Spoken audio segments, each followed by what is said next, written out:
The second way to fit clip lock is when you are unable to fit it to the pan height. A lot of times there are standard gutters that are higher than the clip lock and are too close in, so that you need to go to the top of it.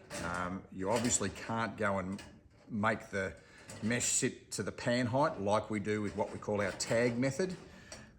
So this is a different method. It still works well. It's probably the only restriction on this will be that at the point of your sealing to the pan, you'll find that there will be a barrier, and at that barrier that will need to be cleared at any time, because it may build up to a point where debris can build up behind it, and then water could possibly build up behind it and create a little bit of a pooling sensation behind it. And if not cleared over long periods of time, it may cause a barrier, which potentially on a short flat roof could cause some sort of flooding, maybe back toward the other end.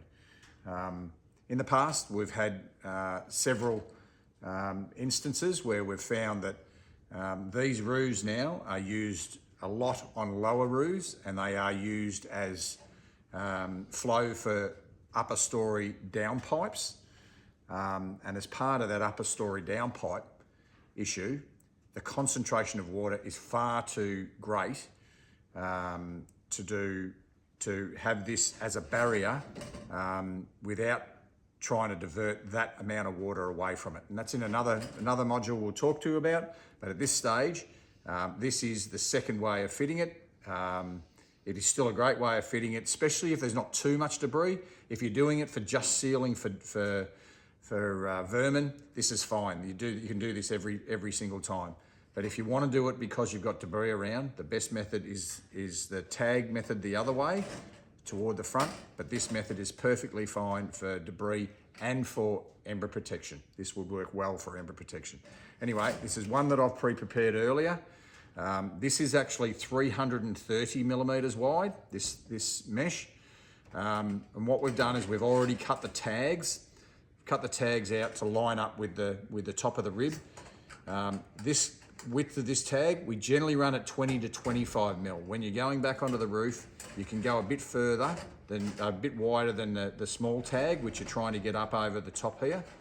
But this tag here is 25 to 30 mil, and it allows you to then force the clip over it a lot easier than if you were to make it a bit narrower.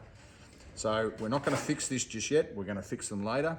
But just to show you how this would end up finishing, we need to allow 30 mil onto the roof. This would generally be fixed first, so this would be in place first.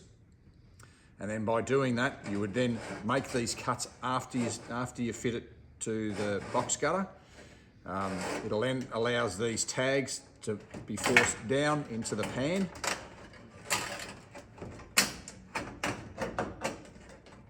And then it's as simple as, again, like we did before, it's as simple as, this really needs to be sealed at this end so we can get around it. But again, you probably want to bring it back around about, I don't know, 20 or 25 mil from the end of the mesh, and then just snap it into place.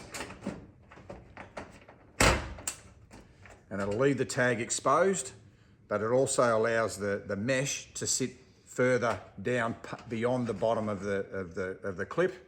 And if we get all three clips in place, you'll see how well this thing will be sealed.